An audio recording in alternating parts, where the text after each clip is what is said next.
Even if you just restrict yourself to the 20, 25,000 canonical proteins, we're not able to measure most of them all of the time. A huge chunk of that is dark proteome, proteins which we're not really sure how they came to be in the first place.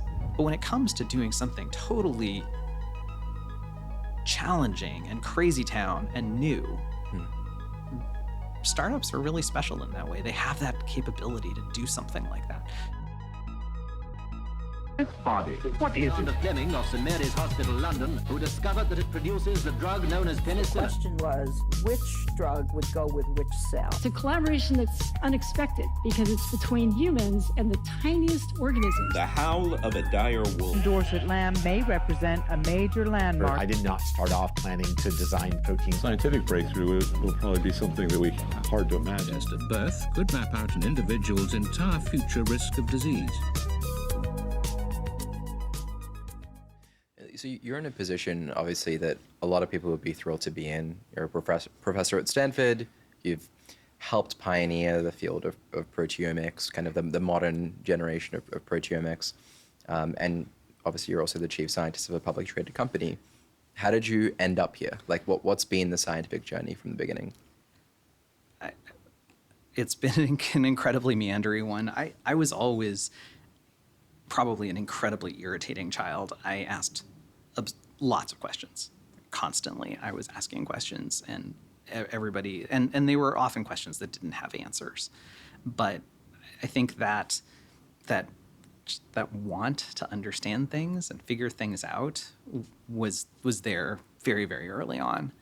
And then I had a number of just incredibly lucky, strange things happen along the way. My mom was a single mom, immigrant, and so she worked incredibly long hours, had to drop me off at preschool and post daycare. And my sister was worked at the public library, and so I got babysat at the San Mateo Public Library and was reading obsessively. And then I think there were a couple particularly catalytic moments growing up. One was later, my sister got a job at a company called Applied Biosystems, which you may now know as the company that built the automated DNA sequencer. And she was there very early on as they were doing that. I was very little at the time, but I was getting babysat amongst all these amazing scientists, and that certainly was part of my journey. And probably the most pivotal moment was actually space camp. I in high school, went to space camp in Huntsville, Alabama, and I had a camp counselor there who told us all about, we were talking about long-term space flight and how it leads to muscle atrophy and bone degradation and dysregulation of the calcium cycle.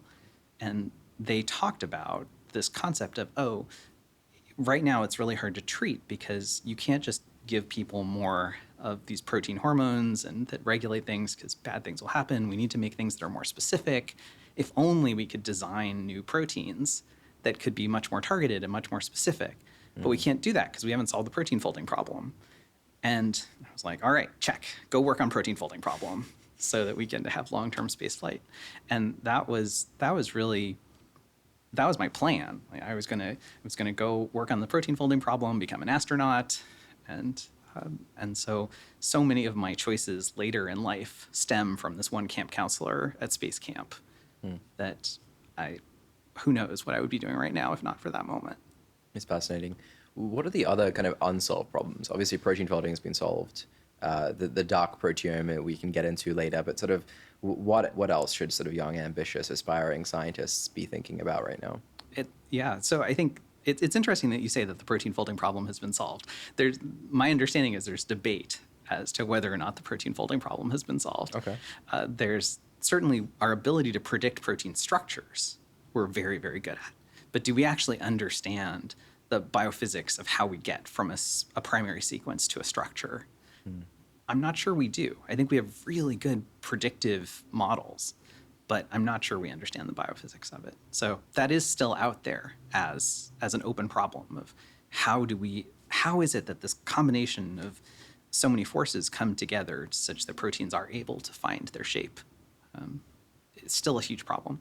I think there are a lot of other problems, though, at higher length scales. So just because we understand a protein and its structure doesn't mean we understand how it's regulated. We don't understand where it's going to go in the cell or how having more or less of it changes the behavior of the cell. So that question, some people call it genotype to phenotype, some call it deep phenotyping. That is a huge frontier. If we can better understand how changes at the molecular scale translate to the cellular scale, then translate to the tissue scale, and then ultimately the human organism scale, that chain all the way up still is open and waiting to be solved. Yeah, absolutely. So I guess the question then is, we've had this Human Genome Project, and you've mentioned that the genomics revolution was just the opening act, right? And as you sort of alluded to now. But we've had these proteomics tools for a long time, for decades now.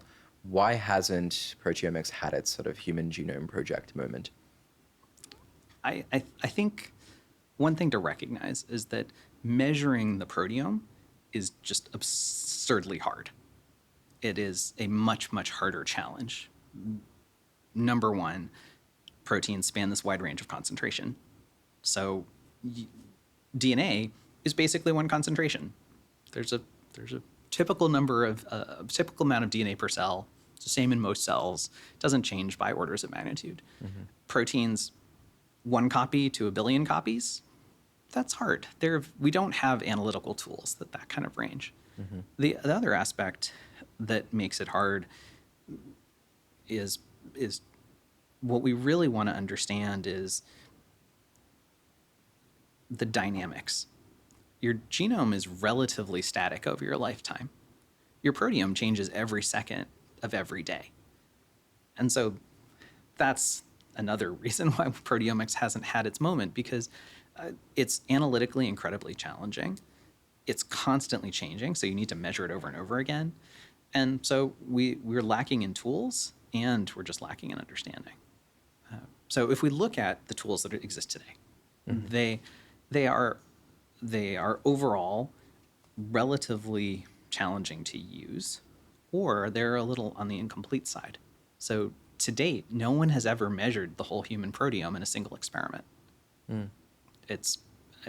think that's just a gap we haven't been able to conquer. The tools are incredibly powerful, but they still aren't able to do that.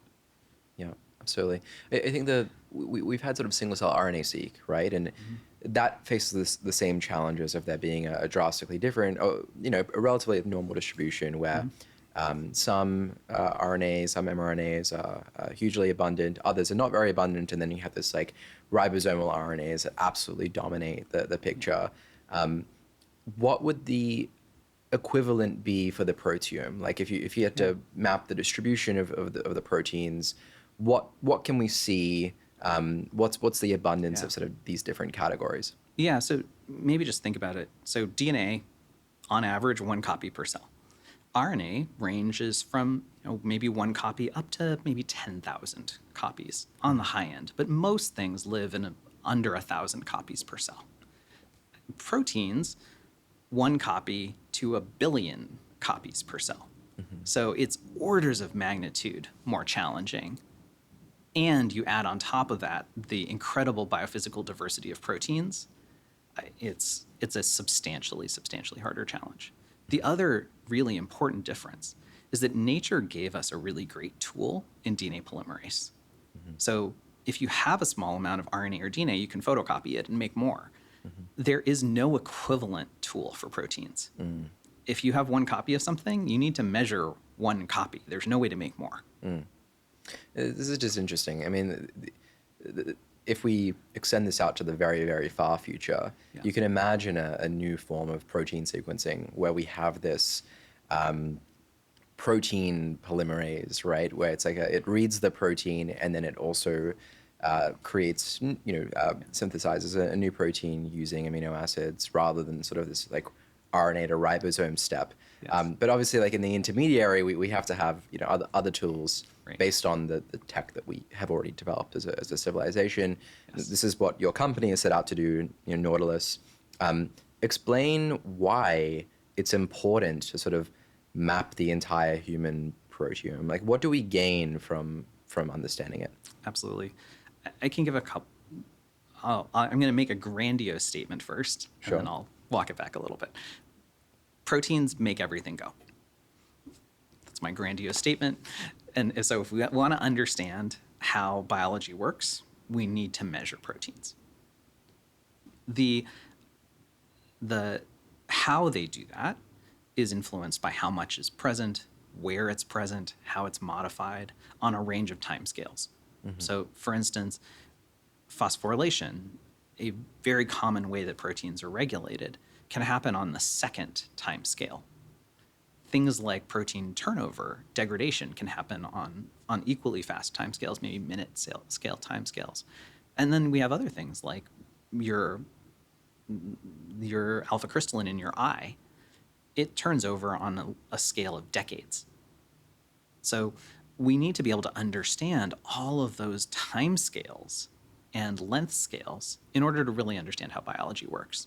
And so by understanding the proteome, that will allow us to connect the dots between what's happening in every cell, every moment of every day, up to these huge physiologic things that are occurring on decade timescales.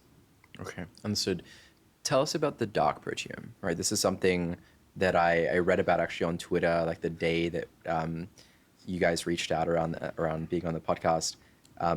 What is the dark proteome? Why aren't more people talking about it? So the dark proteome does mean different things to different people. So for some people, it means what is the part of the proteome that we just aren't able to routinely measure. And so if we look at the canon of tools that exist today, many of them maybe can measure a couple thousand proteins in a drop of blood on a consistent basis. There are 20,000 proteins, there are 6 million protein variants, proteoforms, and so we're not capturing that incredible range in most of our experiments. So that's one piece of the dark proteome. It's just like, okay, even if you just restrict yourself to the 25,000 canonical proteins, we're not able to measure most of them all of the time. So a huge chunk of that is dark proteome. There are also isoforms, variants of proteins that come about that are very hard to know when you're looking at a protein. Which isoform am I looking at? That's another aspect of the dark proteome. Then there's a third aspect of the dark proteome, which are proteins which we're not really sure how they came to be in the first place. Maybe they were translated off of regions of the genome that we didn't know were exonic. Maybe they were created by direct synthesis of a number of different peptides, so non-translated proteins. There in cancer, there's a huge emphasis on what are called cryptic proteins, which are, again, translation products that are incredibly unusual. And so we don't necessarily always know they're there to be able to measure them. Okay. If you had to explain I'm more familiar with the genome engineering and the genome sequencing toolbox. Yeah. What is the proteomic toolbox, both sort of historically and sort of how has it evolved over time? Why is it, for example, that we can only measure routinely 8% of the proteome using sort of existing tools? Yes. So if we look at the landscape of proteomics, there are really two historical big buckets. There's one bucket, which is the mass spectrometry-based tools, and then the other bucket, which are affinity reagent-based tools. Mass spectrometry was developed initially to look at isotopes. It was incredibly prevalent in the Manhattan Project for looking at different uranium, plutonium. And so it is an exceptional tool at looking at very specific things with incredible sensitivity, incredible precision. However, we've taken that tool and we've said, hey, tool that's really good at differentiating these isotopes of uranium, we want you to measure hundreds of billions of things that vary by tiny little amounts, have incredibly widely varying biochemical properties. And we want you to do that insanely fast. That's the challenge we're asking the mass spec to do. is we're taking a mixture of billions of molecules, maybe more. We're digesting them into peptides to make tens, hundreds of billions of molecules, and saying, mass spec, go to town, good luck. So that's really what we struggled with. So the mass spec is doing its best, and it's the way it works. It starts with things that are incredibly abundant, and it is those, and sort of works its way down. Things that are incredibly abundant, the first step in mass spectrometry is ionization, so putting a charge on those peptides. And there's a certain amount of charge to go around. It'll get sucked up by the things that are abundant, or the things that like to hold on to charge. And so that can then lead to an inability to really measure the lower abundant species, because they may not even get a charge on them to go into the mass spectrometer. The next step is, once something's in the mass spectrometer, it's trying to figure out what it is. It's trying to identify it. And some peptides are easier to identify than others. And the more of something that's there, the easier it is to identify because you have more signal. So as you get lower and lower and lower in abundance, the harder and harder it gets to measure something. Understood. What about the sort of affinity-based techniques? Yeah, so on the other side of the fence, we take advantage of antibodies, naturally occurring molecules our immune system, B cells, make a ton of, and they recognize individual proteins typically. The way that people have built them so far is that they tend to try to build one antibody for each individual protein. And this is a hard process. Not all proteins are immunogenic. You may not be able to raise an antibody that is incredibly specific to a particular protein. If that protein wobbles or wiggles or gets a little denatured, you may not have a great antibody. We've heard all of these stories about different antibodies that people thought recognized one protein and actually recognized a different one.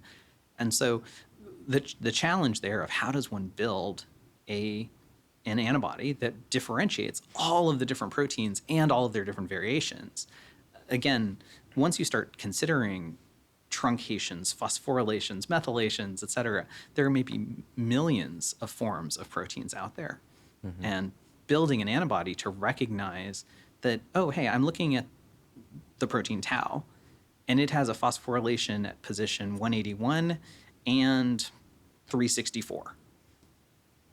One antibody can't necessarily reach both of those places even to differentiate that form of tau from some other tau.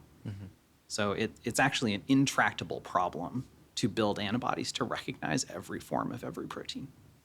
Understood. So what's the alternative? What are you building at Nautilus? Yeah, so that's really what we're hoping to help fill in, is to create a complementary tool. Mass spectrometry is an incredibly powerful tool. These affinity-based methods are incredibly powerful tools.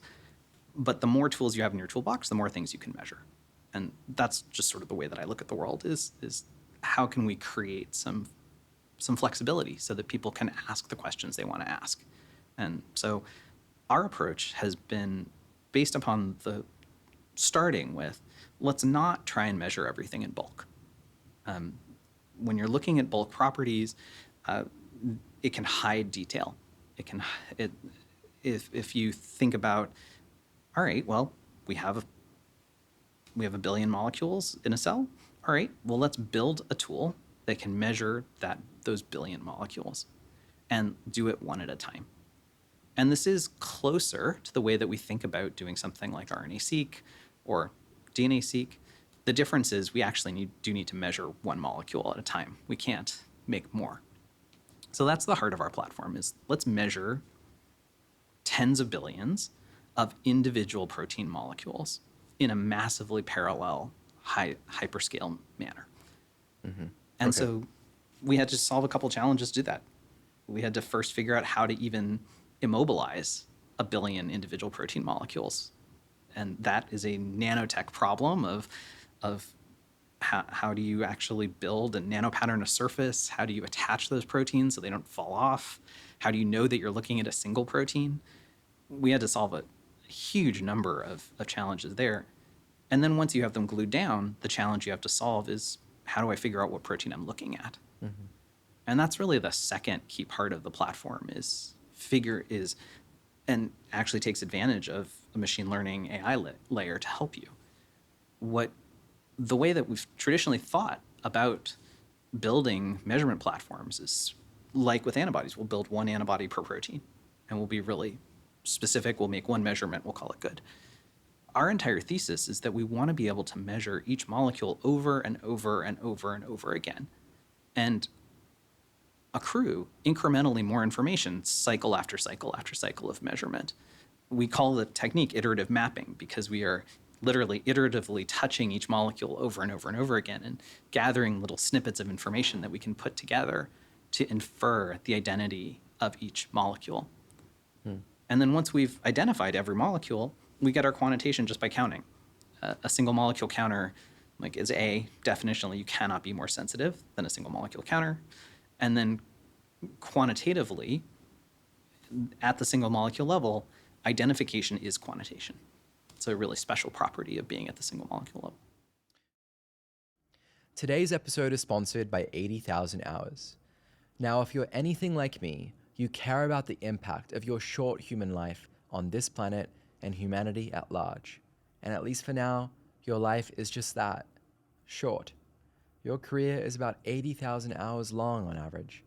That's 40 hours a week, 50 weeks a year for 40 years. Don't you want to maximize that? 80,000 Hours is a nonprofit that helps people have a positive impact with their career. If you're the kind of person who listens to long-form conversations about synthetic biology, gene editing, and lifespan extension, you're probably pretty niche, and you're also probably thinking in terms of leverage. The question is, where do your skills actually compound the most over a decade? 80,000 Hours has spent the last 10 years researching that problem. They publish free evidence-based guides on high-impact career paths, like AI safety, biosecurity, and preventing other existential risks to humanity. They profile problems they think are the world's most pressing, provide free decision-making tools to help you plan, and a curated jobs board with hundreds of roles. They even offer free one-on-one career advising calls. If you want their free, in-depth career guide, go to 80,000hours.org/frameshifts or click the link in the description to find out more. Walk us through the actual biochemistry of this, right? Because at a high level, it seems that it's heavily inspired by NGS, as we sort of talked about before the show. You were teaching sequencing courses and single-cell RNA-seq courses at Stanford, and you also were teaching mass spectroscopy, and sort of you had these like collision of ideas. How did it actually come together to, become a product that you can sell? Yeah. So like I said, there were really three big problems we had to solve. Mm-hmm. Number one is we had to first solve the problem of how do you immobilize individual protein molecules onto a hyperdense nanopatterned array. The second problem, how do you probe those molecules, look at them over and over and over again, and what do you look at them with? And then the third problem is on the machine learning side, how do you take all that information and put it together in order to infer a protein's identity? So from a biochemistry perspective, the way that people had tried approaching making single molecule substrates in the past is that they would try to make they would use a technique called limiting dilution. So they would take a giant surface, they would dilute their sample a lot, and then they'd spread that sample out over the giant surface and hope that at random you would end up with some places where you had just one molecule. And as you got lower and lower and lower in concentration, it got easier and easier for you to end up with single molecules. But this is fundamentally what's called a Poisson deposition process. So mathematically, where 50% of the time where you're looking at one thing, you're actually looking at several. So 25% of the time it'll be 2, 12% will be 3, 4, and on and on and on. So what we needed to do in particular was we needed to break Poisson deposition and get to super Poisson deposition. And so one can do that by creating little landing pads where only one protein can fit. And this is work that Chad Merkin's group at Northwestern and others had pioneered. They tried to make landing pads that were made literally 1 to 5 nanometers in size. that technique is really cool, but for scaling to measure billions of molecules in a reproducible product manner, it's a little hard. And so our team came up with a super clever approach, which was instead of trying to make really small landing pads, we make the proteins really big. And we do that by using an intermediate nanoparticle that we designed in our company. It's a nanoparticle that looks, if you just sort of picture a Ritz cracker with a flagpole sticking out the middle. Okay. That's exactly what our nanoparticles look like. They're built using a technique called DNA origami. So they are actually DNA nanoparticles that have a base and a flagpole, and at the top of that flagpole is one chemically labile group. So even though the nanoparticle itself is large, it's about 100 nanometers in diameter, it only has one place that you can conjugate a protein to. Fascinating. Okay. And so that was really the special secret, is we can now fabricate the arrays so that the feature sizes aren't 1 nanometer, they're 100 nanometers. Way easier to do. And then we attach the proteins, we functionalize the proteins with a click chemistry reagent. So think of it like Velcro. And so we attach one half of the Velcro to the proteins from the sample. The other half of the Velcro is on the top of the nanoparticle. We mix them together, and you get one protein molecule glued to each nanoparticle. And then the nanoparticles they flow over the flow cell. The landing pads are designed to only hold one nanoparticle. So 1 nanoparticle per landing pad, 1 protein per nanoparticle. It self-assembles into a single molecule protein array. Yeah, that's incredible. I mean, there's so many uses of DNA origami that when I first came across the technology a few years ago, I was like, that sounds really useless. Why are we why are we making smiley faces and making cute trucks and things? Exactly. And then I've spoken to a number of founders who have been applying DNA origami to solve various problems, right? Everything from the proteomics sort of sequencing problem all the way to detecting post-translational modifications, etc. Like this seems to be an extremely versatile tool. So just to summarize a little bit, and you can correct me. Yeah. Instead of having this like single molecule landing pad, you have this DNA origami nanoparticle with like this sheath sticking out that has a surface, a very, very, very tiny surface area that only allows one protein to bind. And then you coat these proteins with sort of like a Velcro-like substance. We can talk a bit more about that. I'm a bit lost there. Yeah. And then you have the other sort of half Velcro attached on top of the little flagpole, right? Yes. And then you have this surface that self-assembles where each of these DNA origamis also will have a landing pad, so they kind of like coat the flow cell, similar to sort of maybe like an NGS flow cell, and then you have like one protein attached to each. That's right. Yeah. So maybe just to make it a little more concrete. So on the protein, there are different chemical groups. One of them are primary amines, so NH2 groups. So those are on the N-terminus of the protein. They're also on the ends of amino acids, lysines. And so what we use that to attach the click reagent, which is a methyltetrazine, onto the primary amines of the proteins from the sample. Got it. And then at the top of the DNA origami nanoparticle is a tricyclooctene. And so those are the two halves of the Velcro. So the methyltetrazine conjugates to this tricyclooctene, and that chemically couples each one protein molecule to the nanoparticle. Fascinating. And why is it called click chemistry? Oh, it's called it's called click chemistry. The Nobel Prize was given recently to Caroline Bertozzi and others for the creation of this. It's called click chemistry because it is an incredibly efficient bioorthogonal chemistry, so that it happens often nearly to completion and doesn't have the sort of side reactions that many other chemistries have. Understood. Okay. So literally clicking things together. Okay, fantastic. Okay, to sort of take a step back, the goal of this, again, is to develop this high throughput, scalable, cost-effective platform for sequencing the proteome and measuring the proteome. Right. Single molecule detection, that's kind of the primary way this is different to mass spectroscopy. How does this, what are the challenges, right? I imagine there's still some obstacles even when you get all these proteins attached sort of in a single molecule way. Right. So once they're glued down, they're completely random. So you've got 10 billion molecules on this giant surface, and you don't know what each of them is. So now you have to figure it out. And so that second part of the process was the other key part of the brainstorm that happened on my crazy road trip, was saying, all right, well, what if instead of trying to build reagents that were protein specific, what if we intentionally went the other direction? We're always complaining about antibodies being cross-reactive and not specific enough.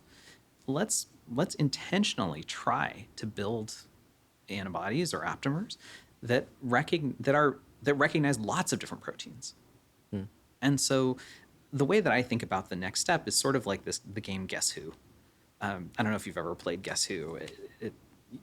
So definitely, yeah. Yeah, so you have a person, and the way that a terrible way to play Guess Who would be to be like, okay, are you Bob? Are you Simon? Are you Jane? It would be a really slow, tedious way. On the other hand, if you said, all right, well, is the person wearing glasses? Do they have brown hair? You're asking these incredibly general questions that are not specific at all. But because you're able to ask many questions, you can get to a very specific insight into the person. And that's the core thesis of the approach, is most protein measurement tools only get to ask one question. You do an ELISA and then you throw away the plate. We get to ask hundreds of questions of each protein molecule in massively parallel way. And so we build these affinity reagents that recognize a 3 amino acid segment. And so each cycle we'll ask a question and be like, okay, do you have this epitope? Okay, yes, no. And then we get a binary readout of that. We either have a light up at that location or not. And we come in with another one and ask another yes, no question. Do you have this other epitope? So cycle after cycle, we're just getting iteratively a little bit more information about each molecule. And then we take that pretty noisy information that just says, okay, you have this epitope and this epitope and this epitope and probably not that epitope, and feed it into a very sophisticated machine learning framework that then says, playing your game of Guess Who, again, in this massively parallel manner, what protein must you be? Here's what we know about you. This is almost exactly how the olfactory system works. Yes. Right? It's incredible that we've kind of arrived at the methods of nature through this advanced bioengineering approach. Yes. Right? Yes, very much. It's very bio-inspired. You think about even the way our immune system often works, is that we're presenting these very short MHC peptides. And so this concept of taking a large number of imprecise measurements to get to something precise is the absolutely the intuition behind our approach. And how long are these epitopes? How many amino acids? Typically 3 amino acids long. Okay. And how do you deduce the nature of the proteins from epitopes of 3 amino acids? Yeah, so we aren't fully sequencing. So we do refer to the method as iterative mapping, not full sequencing. But we know from the reference genome, from RNA-seq data, we have these references that we can use to say, all right, well, this is the universe of possible proteins. And then we say, all right, well, universe of possible proteins, what protein is compatible with this pattern of binding? And say, all right, well, this protein has these 20 epitopes that we observed. Okay, you must be this protein. So it really is, we're going to a database and asking the question, what is compatible? Fascinating. Okay, so it's similar to sort of the genomics method of being able to deduce any, any sort of sequence of 30 base pairs is found only once in the genome. Right. 23 amino acid epitopes gets you to Yeah. exactly one protein. Is that correct? That is for most proteins. So in fact, the median number of epitopes that's required to differentiate proteins in the proteome is about 12. Okay. So it's not even 30, but we try to oversample is our goal so that we have extra confidence. And then the other question is, for these proteins that no one's ever seen before, what happens? Well, what we're actually collecting, so we do 300 cycles of this with different probes recognizing different epitopes. That's giving us this vector of 300 different probes and what they bound or not bound. That mathematically is creating a point in 300-dimensional space. And so if we have a totally new protein, it most likely will inhabit a new point in this 300-dimensional space. And so that gives you the ability to potentially find things that aren't referenced in the database.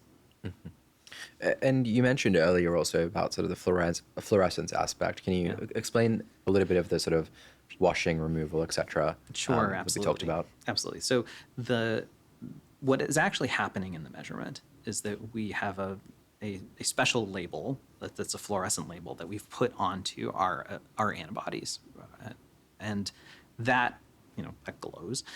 So within the experiment, we flow over the antibodies. We give them a couple minutes to incubate and find where they want to bind onto. We then rinse off the antibodies that aren't bound, and then take a picture, and it's a fluorescent image, and that image is registered against the array.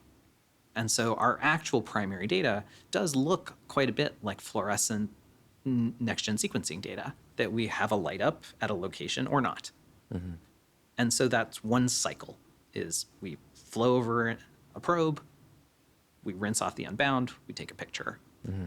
And then we next wipe off all of the antibodies. So we come in with a detergent, remove all of them, and then recondition the proteins, and then introduce a second antibody probe, and then run that same cycle again. And we do this over and over and over and over again. So you only need 20 antibodies, each specific for 3 amino acid? So you need about, our estimates suggest that you need about 300. Okay. But any given protein will get touched about 10 to 20 times, or 10 to 30 times. Oh, okay.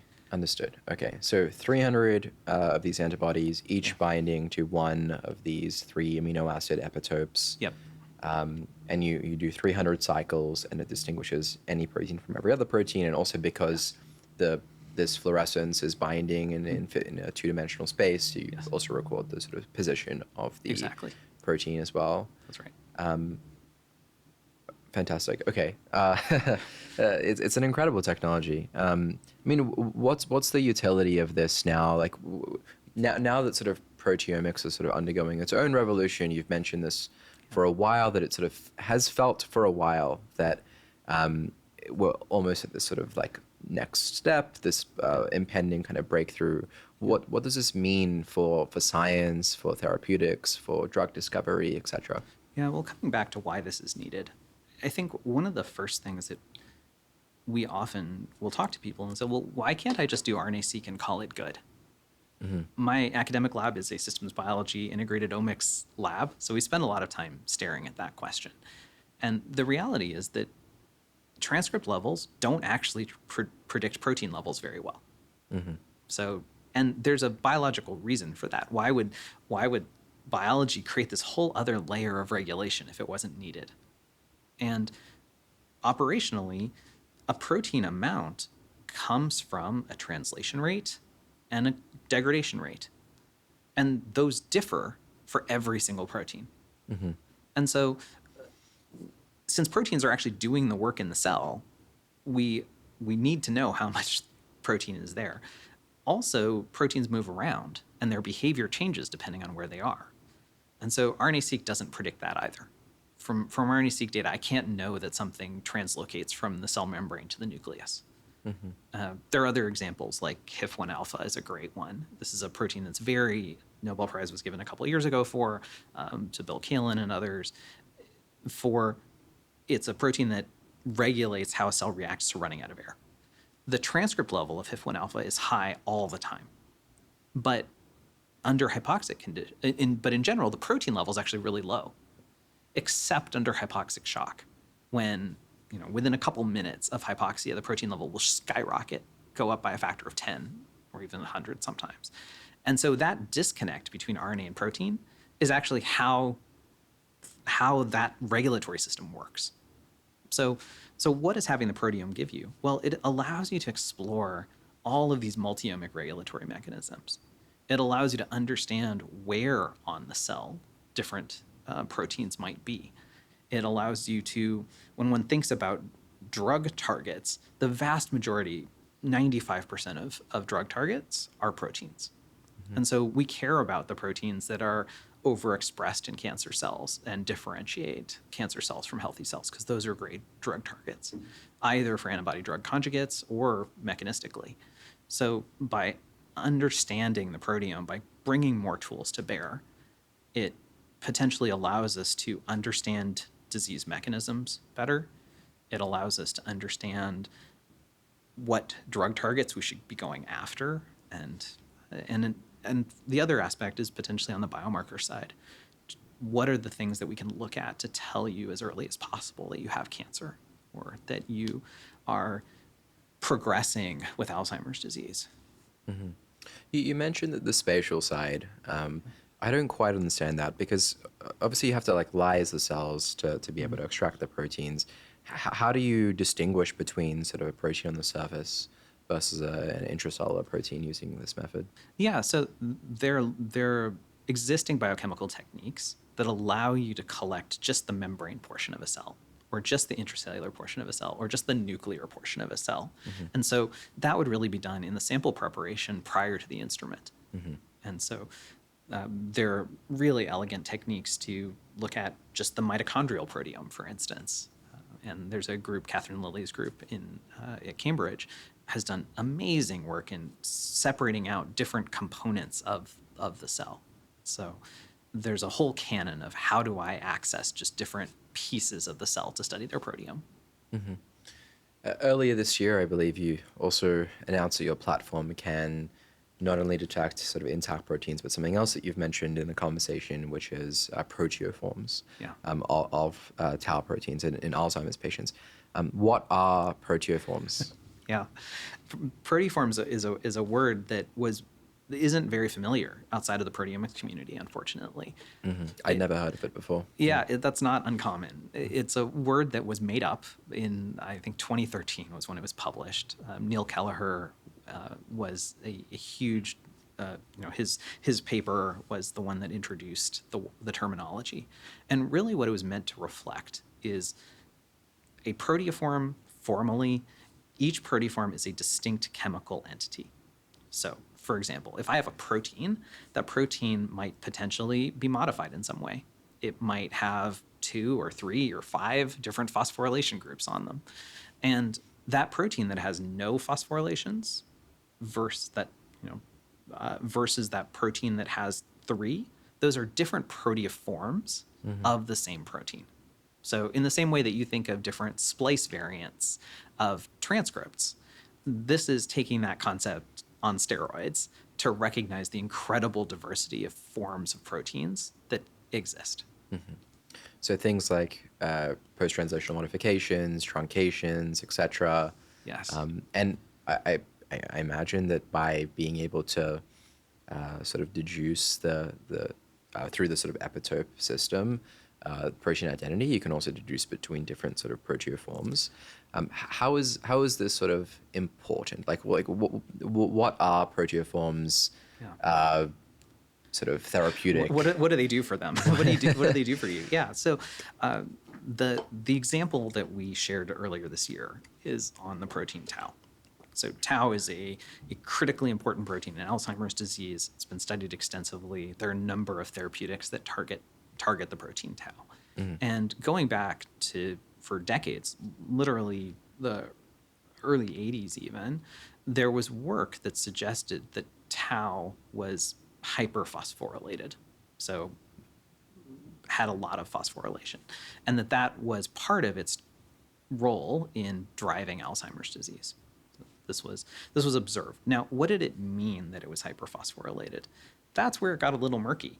It wasn't clear. Did that mean that 80% of the molecules of tau had 1 phosphorylation? Or 20% of the molecules of tau had 4 phosphorylations? It wasn't really known. But what even last year, this year, there was for the first time ever, there was a blood test approved for diagnosing Alzheimer's disease. And it is based upon a phosphorylation of tau. It's a phosphorylation of position 217 and a ratio with another protein, A-beta, a truncated form of A-beta 42. So what these different forms do is they act in very different ways. You think about changing the chemical structure of a protein. Depending on how you change it, it might change its shape, which might change its enzymatic capabilities. It might change where it localizes. So all of these different forms actually drive completely different biological processes. They just have been incredibly hard to measure.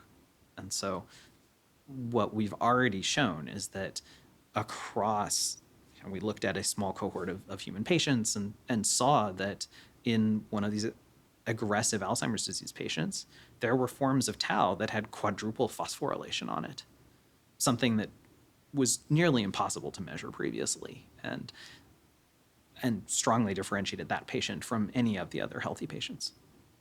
There's also some buzz in the cancer research world about cryptic antigens. Are these sort of falling within the same category of the dark proteome? Absolutely. So I think with cryptic antigens, in cancer, what we're always looking for is specificity. We're fighting against ourselves. And so what are the things that are made just in cancer cells and not in healthy cells? Because there's aberrant regulation. So in some cases, these can be fusion proteins. So TMPRSS2 ERG is a fusion that's very common in prostate cancer. There can be isoforms that are really fairly unique to cancers. So EGFR-V3 is an example of something that's fairly unique in brain cancers, for instance.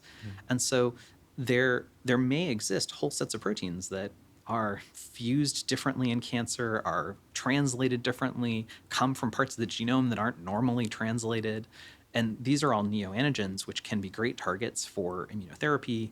They can also be great targets for traditional therapies and antibody drug conjugates. Interesting. Okay. Yeah. So suppose down the road, your company is successful. I mean, in some ways it already is, but you've sort of mapped out the entire proteome. What will you do next, right? We've talked about this. A few things, right? We talked about once you have this data, you have to run it through a sophisticated machine learning algorithm to be able to map all of these epitope counts to actual proteins. But then also, I imagine there's a lot of work needing to be done on the interpretation of the human proteome. What are the steps that you still have to do? There's essentially, the way that I look at it is our job is to create a tool that can allow biologists to ask deep questions about the mechanisms that they're interested in.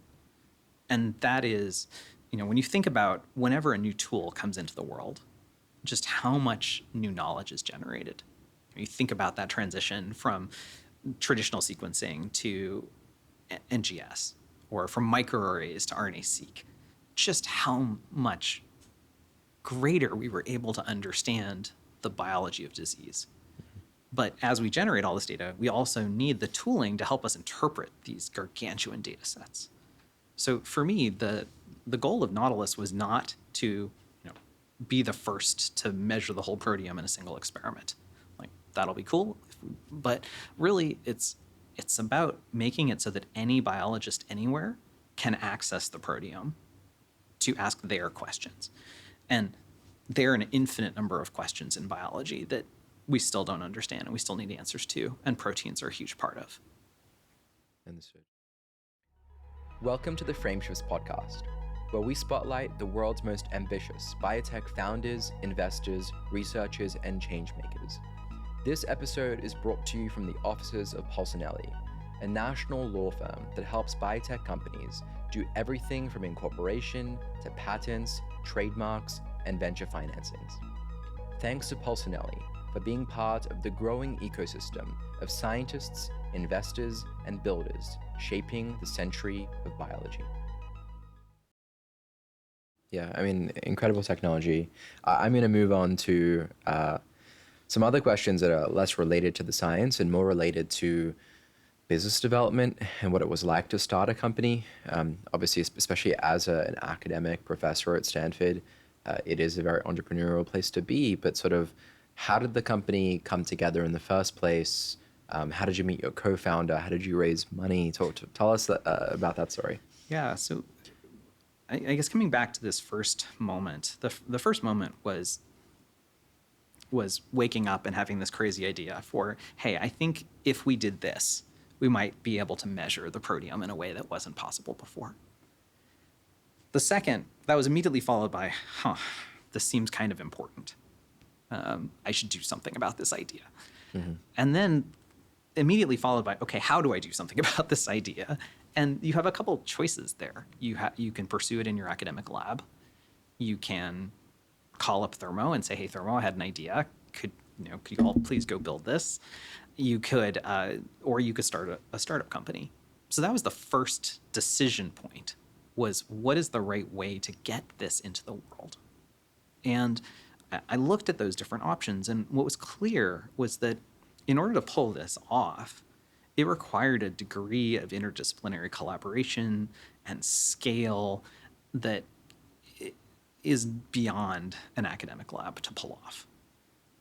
If you look inside Nautilus today, we have surface chemists, chip fab engineers, mechanical engineers, optical engineers, computer scientists, biochemists, protein chemists, bioconjugation chemists, you name it. It's an incredibly diverse environment, which is super fun, but it's very challenging to build an academic lab of that diversity and scale. Mm-hmm. And so it was that then dissuaded me from trying to do this in my academic lab. So then the question is, all right, well, what about the large company versus the startup?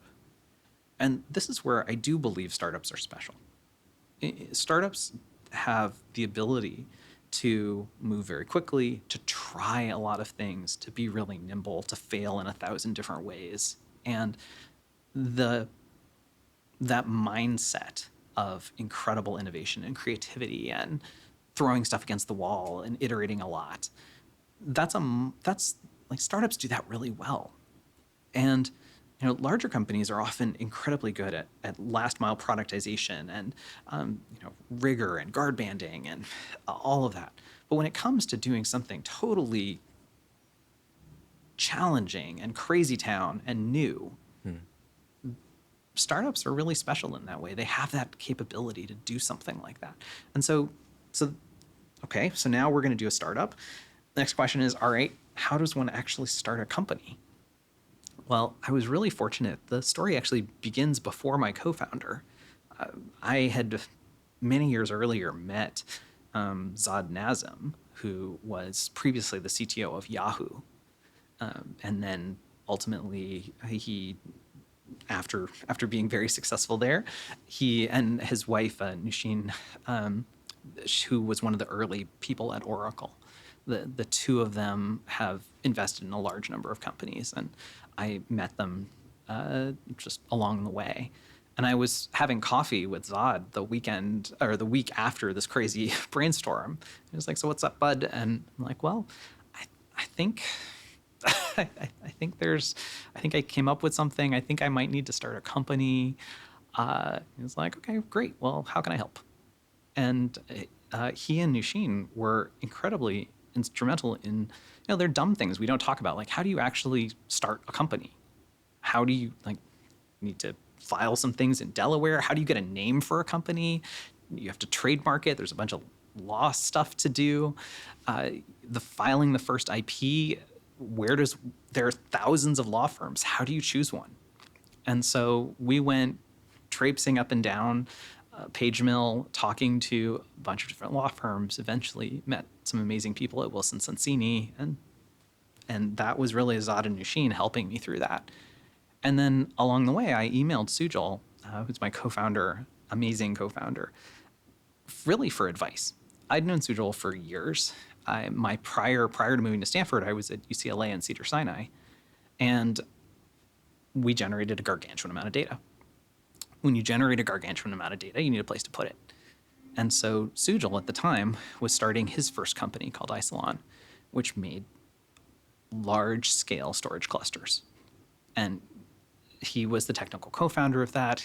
That was a very successful experience for him. He grew that company from nothing to ultimately selling it to Dell for $3 billion. Today, it's still one of Dell's largest profit centers. And so I'd known him. And when I was starting this company, I just reached out. I sent him an email. I was like, hey, Sujal, I think I came up with something. I could use some advice so I don't screw this up. And literally, I was just calling him for advice. Feeling like, hey, what are the top 3 things I need to not screw up so that I don't mess this up? Because I think this is really important. And so he was living up in Seattle. He invited me up to Seattle. We sat down at a whiteboard for 2 days, and I cartooned out the crazy things. And he ended up going back and redoing some of my simulations and talking to his wife, and came back and said, all right, well, seems like you could use a co-founder. I'm happy to write the first check. And so between he and Zod, they were this incredible support system. And Zod ended up leading our seed round.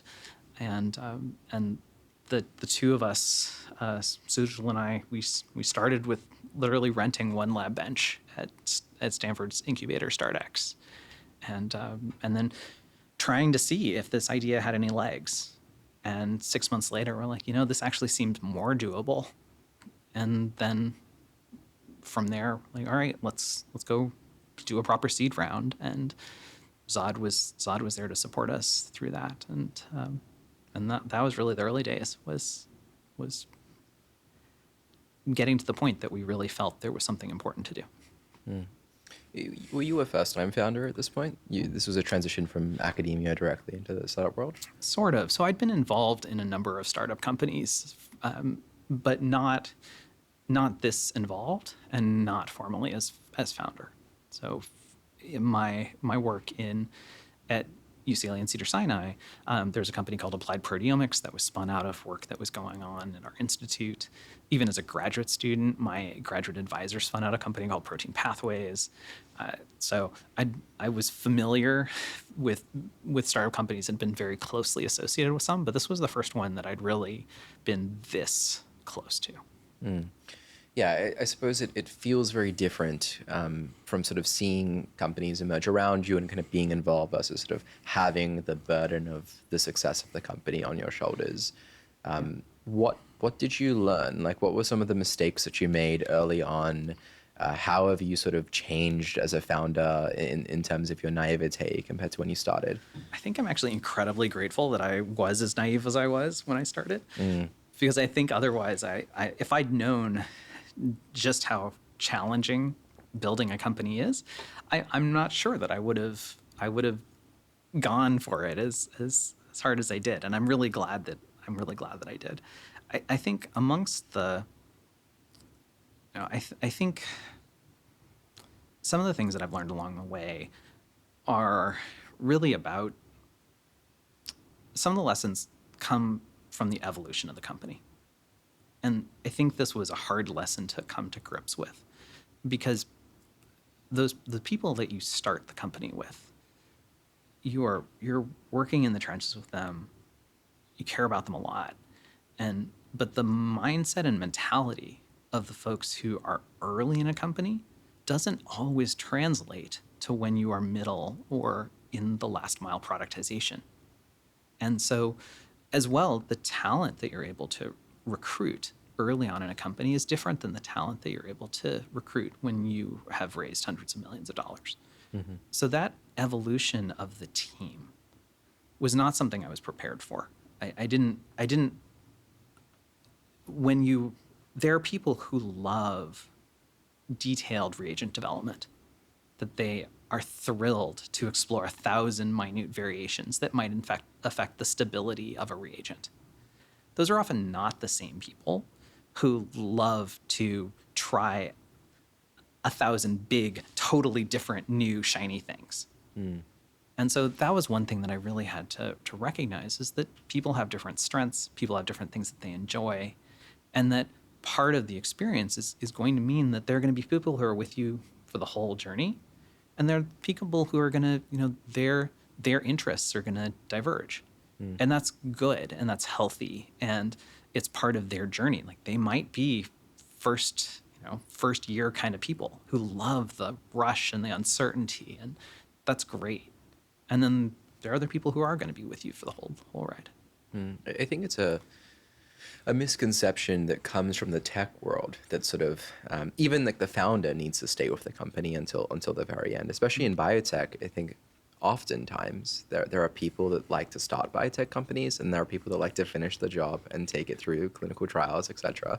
Yes. And it doesn't need to be the same person, right? It doesn't. I mean, the things that I'm really curious about, though, is like, how does this team evolve? Like, what is it like to hire your first few people? How do you do it? What do you think you would do differently next time? And sort of,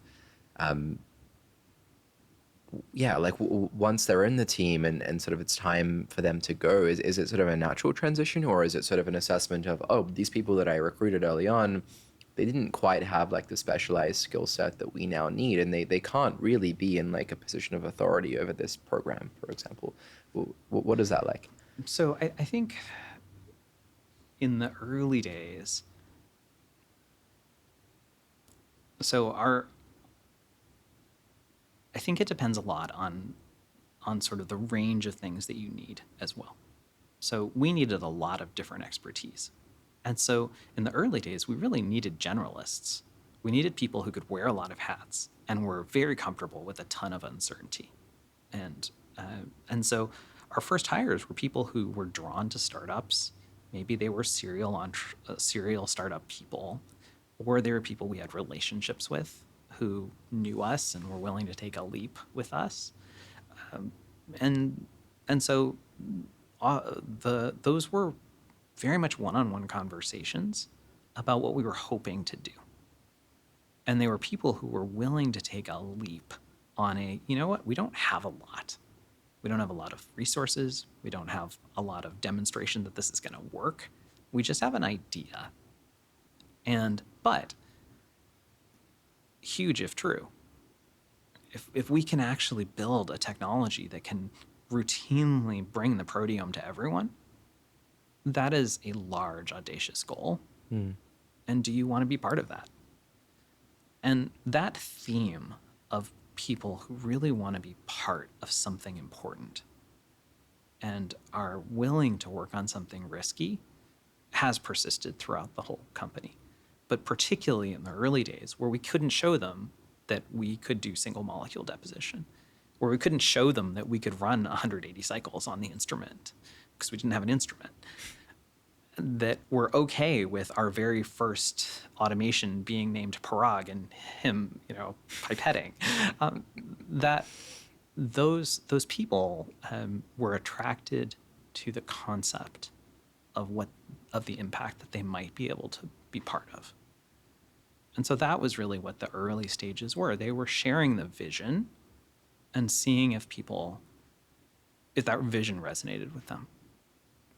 How much was this desperately sending this vision out to the world, to anyone who would be willing to hear it, versus the idea itself drawing in the right people? That is something that I've struggled with, as a former founder and also maybe as a future founder. It's like, how do you find the people that are going to be great early hires, and sort of going beyond your network of close friends and finding the people in the world that would genuinely be the best to start a company with, and especially these early hires, because they set the standard, right, for everyone that comes afterwards. They do set the tone. However, having now seen the phases of a company, there is a phase that is the 1 to 10 person company that changes a little bit once you start to get past about 12, because you start to have substratification and structure. Mm-hmm. There's a phase up to about 20 where you don't necessarily have layering, you just have structure. once you hit about 50, now you really need some substructure and some layering and a little bit of hierarchy, because otherwise communication's just too inefficient. And so, and then once you get to over 150, then you really need some process and communication channels, and everybody can't necessarily know about everything all the time. And so I do think that I think it's often said you have to pick your first 3 hires perfectly, because otherwise the culture of your company is ruined. I don't actually believe that. I think that they absolutely set the tone. You as the founder also set the tone. And you have a belief system, you have a set of values, and you want the people on your team to support those values. You want them to align with those values. And those values probably aren't going to change over the course of the company. That's the invariant. How you implement those values, how you affect those values, how you enforce those values, that might change. But I was interviewing every single hire up till over 100 people in the company, so that I had an opportunity to evaluate them for both technical fit and culture fit. And so I do think after 150, it gets much harder to move the culture. So if the culture has unintentionally evolved into a place that you're not happy with, it's much harder to move. But you've seen companies like Microsoft with Satya Nadella coming in. I mean, this is a large, massive company, and I'd say he substantially moved the culture. It's genuinely quite insane how much a single person can actually influence the company when they're in the sort of CEO or CSO role. Yeah, fascinating. Okay. But that actually, one of the things that I asked people early on in the interview is I told them very plainly, hey, we're a small company. Every person in this company is partially responsible for the culture that we're trying to build here.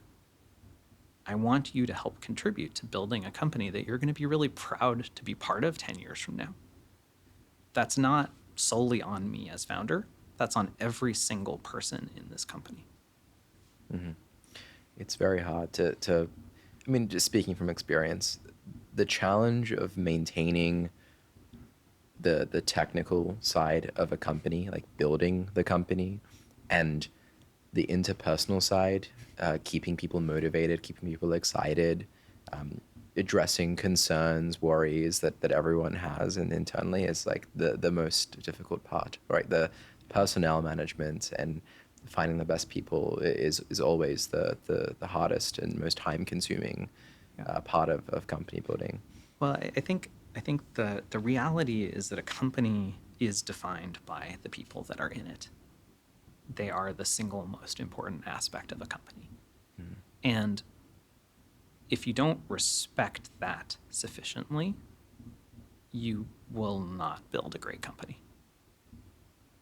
And I spend a lot of time saying thank you and being grateful and appreciative to the amazing people in the company, because they are what make the company. Absolutely. Let's move on to a quick fire round. So I'm going to ask you questions, and you have to tell me just the first thing that comes to your mind. I know you're a magician, so what's your favorite close-up magic trick to perform at a cocktail party?